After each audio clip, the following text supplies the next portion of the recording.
ጻድቃን ስለከረምክበት ወክ ስለከረምክበት ችግር የለውም ብለን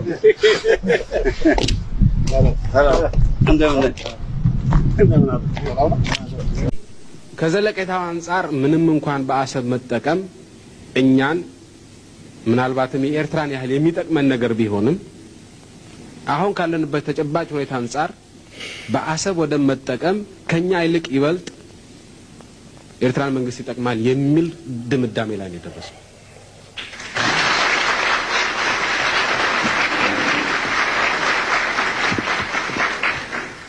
ስለዚህ በኤርትራ የሚኖረው ሁኔታ ለዘለቄታው የሚመች እየሆነ እስኪሄድ ድረስ ይህን ጥያቄ በእንጥልጥል ብናቆየው ይሻለናል ነው ያልነው። ለዘላለሙ በአሰብ ወደብ የመጠቀምን ጉዳይ የዓለም አቀፍ ሕግን ተንተርሰን አናነሳም ያልንበት ምክንያት የለንም። እንግዲህ ከሰሞኑ ይሄ ቪዲዮ በማህበራዊ ሚዲያ ላይ በጣም ሲዘዋወር አይቼ በዚህ ቪዲዮ ዙሪያ አንዳንድ ነገር ልል ወደድኩ። እንግዲህ ያሁን የሰማችሁት ያያችሁት ቪዲዮ የቀድሞ ጠቅላይ ሚኒስትር መለስ ዜናዊ ከረጅም ዓመታት በፊት ስለ አሰብ ወደብ ከተናገሩት ንግግር ተቀንጭቦ የተወሰደ ነው እና ሁሉም ነገር ፍንትው ብሎ እንደዚህ ይታያል። ሁለት ነገር ማለት ፈለኩ። አንደኛ እሳቸው የት ሀገር መሪ ሆነው ሳለ ነው ወደቡ ለኤርትራ ይገባል ብለው ሲናገሩ የነበሩት? እንዲህም አይነት ነገር ይቻላል እንዴ? የኢትዮጵያ ጠቅላይ ሚኒስትር ሆነህ ሳለ የባህር በርን የመሰለ ትልቅ ነገር ለሌላ ሀገር ይገባል፣ ከኛ ይልቅ ለሌላ ሀገር ይገባል ብሎ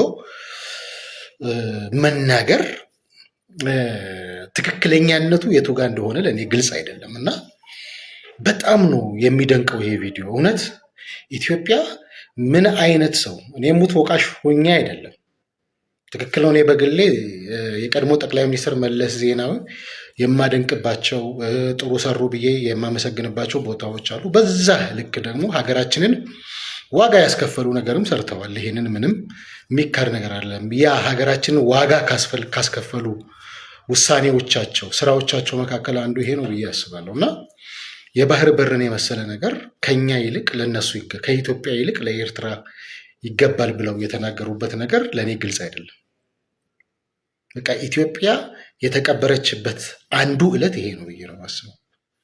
ሁለተኛ ሰዎች ይሄንን ቪዲዮ እንደዚህ አይነት ነገር ውሳኔ የወሰኑ ሰዎች እንዳሉ የአሁኑን ጠቅላይ ሚኒስትር ዶክተር አብይ አህመድ የባህር በር ጥያቄ ማንሳታቸውን እንደ ነውር እየቆጠሩ ያሉበት ነገር ለእኔ ግልጽ አይደለም። ጠቅላይ ሚኒስትር ዶክተር አብይ ኢትዮጵያ የባህር በር ይገባታል ብለው የተናገሩት እንደ ከሃዲ ባዳ ሀገር እንደሚጠሉ ተደርገው ነው የሚነዛው። በአንጻሩ ደግሞ እንዲህ አይነት ንግግር እንዲህ አይነት ውሳኔ ያስተላለፉት ደግሞ እንደ ጀግና፣ እንደ ትልቅ፣ እንደ ሀገር ባለውለታ የሚቆጠሩበት ዘመን ላይ እንዴት አይነት ኳልኩሌሽን፣ እንዴት አይነት አካሄድ ነው እንዲህ እንድናስብ እንዲህ እንድናይ ያደረገን ነገር ምንድን ነው? በጣም ነው የሚያንገበግበው። በጣም ነው እቺ ሀገር የሚሰራላትን አታውቅም የሚባለው ነገር እውነት ነው፣ ትክክል ነው። ዛሬ የባህር በር ጥያቄ ያነሱት ጠቅላይ ሚኒስትር ዶክተር አብይ አህመድ እንደ ነውረኛ ተቆጥረው እንዲህ አይነት ውሳኔ ያስተላለፉት እነመለስ ደግሞ እንደ ጀግና የሚቆጠሩባት ምድር ላይ ያለ ነው። ያሳዝናል። ለሶስት ማለት ነው ከጀለስ ጋር ምግብ ቤት እንገባለን። ከሆነ ቦታ መተን ማለት ነው። ከዛ ላይ ምግብ ቤት ገባንና 3 ምግብ ታዘዘ። ማህበራዊ፣ ፓስታ እና የተቀመመች ማለት ነው። አንዱ ጀለስ ለካ በጣም በሊታ ነው። አላሁ አክበር። እንጀራውን ቆርሶ እንደዚህ ሲጠለው ራሱ ወጥ ምናምን ተረጨብኝ። ሰው በዚህ ልክ እንዴት ይላል? እዛ ላይ እንደዚህ ሲተቀለል ያዩና አስተናጋጁ ቅድሚያ ይሳባል። ቅድሚያ ይሳብ ካልሰጣችሁ አትበሉም። እረ በለው የሚያነሰው ምን ያክላል እንዴ? 3 አፍ ነው እንዳለ ተባለ። አረ በጣም ነው የሚበላው። ክውን ያሉት አይቤ ምናምን ራሱ እንዳለ ያወቅኩት ሲፈናጠርብኝ ህፃን ልጅ ነው ህፃን ልጅ በቃ ቢያንስ የ3 ዓመት ህፃን ልጅ ያክል ነው የሚያነሳው።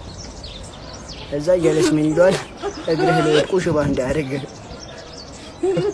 ሳልበላ አልከፍትም ማለት መጨረሻ ላይ ማጭራሽ አንድ ምስር አይቼ ነበር። እሷን ላነሳስል እጄ እዛ እንጀራ ላለበሰው በቃ አልበላ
እንመርቃቸው ብለን ያዘልቃቸው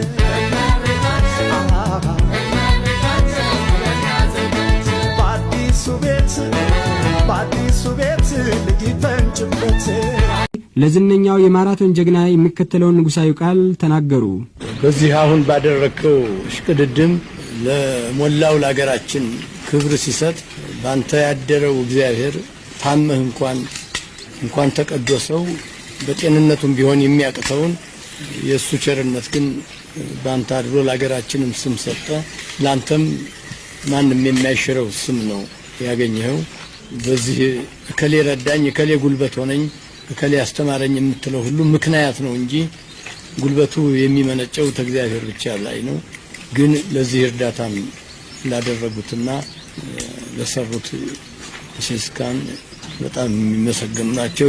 ላንተም ሳይሰማ አይቀርም። ለሁሉም አሁን የምንሸልምህ ኒሻን እና የምንሰጥህ ማዕረግ ያንተ ብቻ ሳይሆን የሀገርም ጭምር ነው። እንኳን እግዚአብሔር ይረዳ።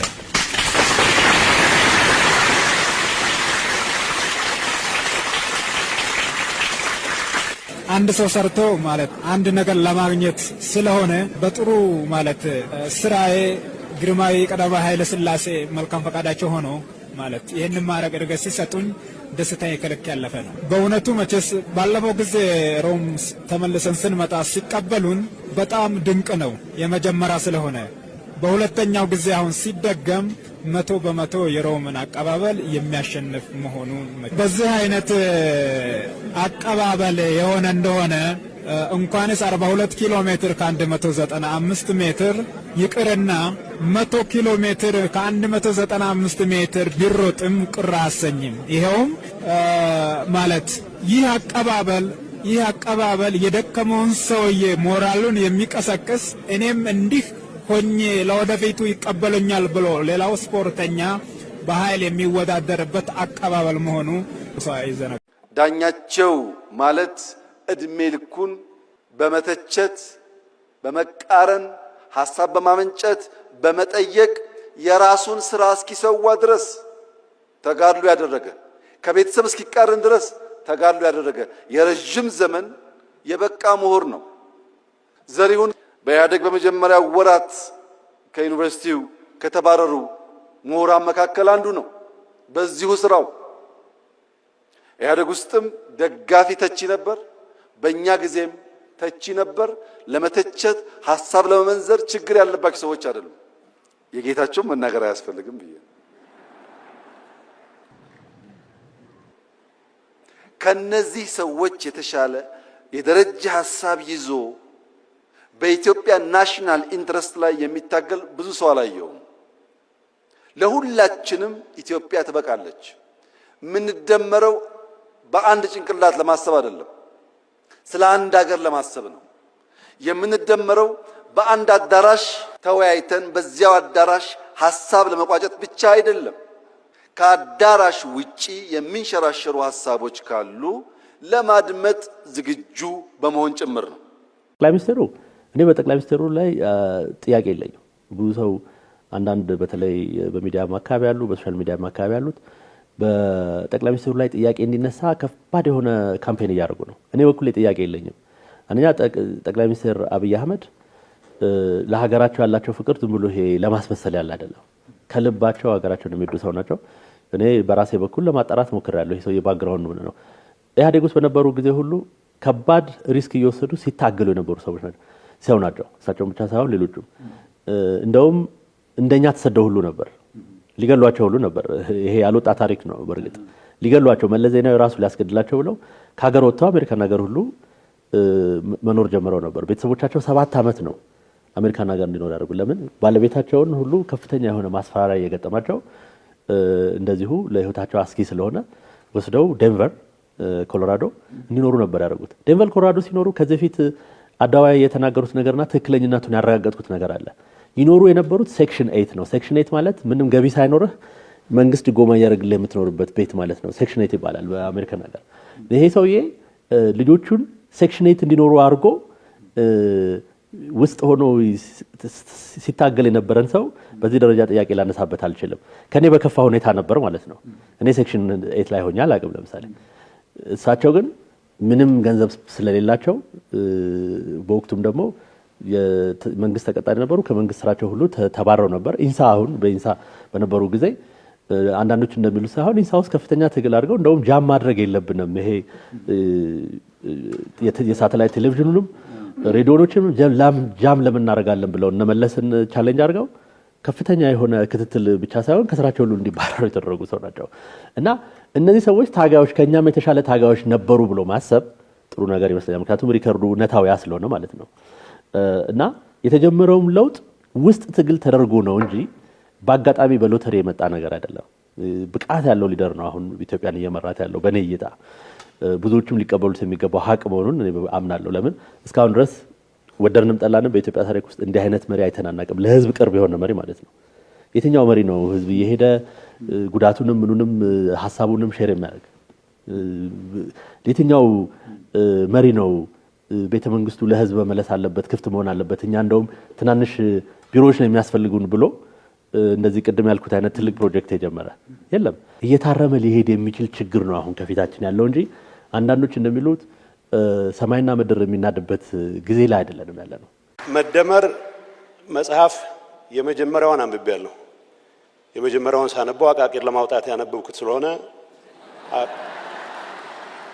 አቃቂሩንም በወጉ ኮሚኒኬት ሳላረግ በተፈጠረው ችግር ምክንያት የሆነው ነው። ቢያንስ በዚህ መድረክ እርግጠኛ ሆኜ መናገር ባልችልም ከአምስቱ ትውልዶች የትኛው እንዳልሆንኩ ብቻ በዚህ አጋጣሚ መናገር እችላለሁ። የትኛው እንደሆንኩ እርግጠኛ አይደለሁም። የተቸነከረው የሚባለው ውስጥ ግን እንዳልሆንኩ በጣም እርግጠኛ ነኝ።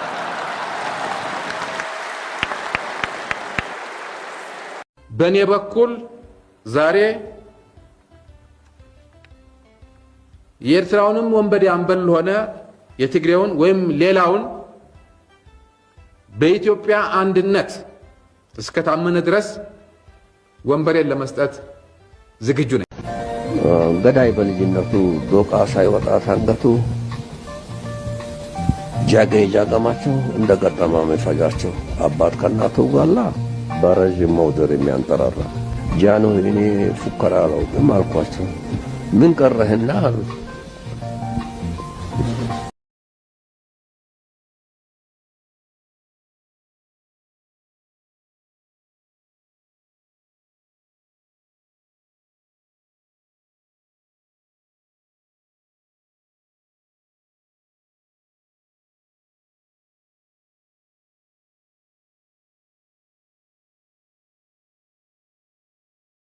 ታላቁ የኢትዮጵያ ህዳሴ ግድብ በድል ተጠናቋል።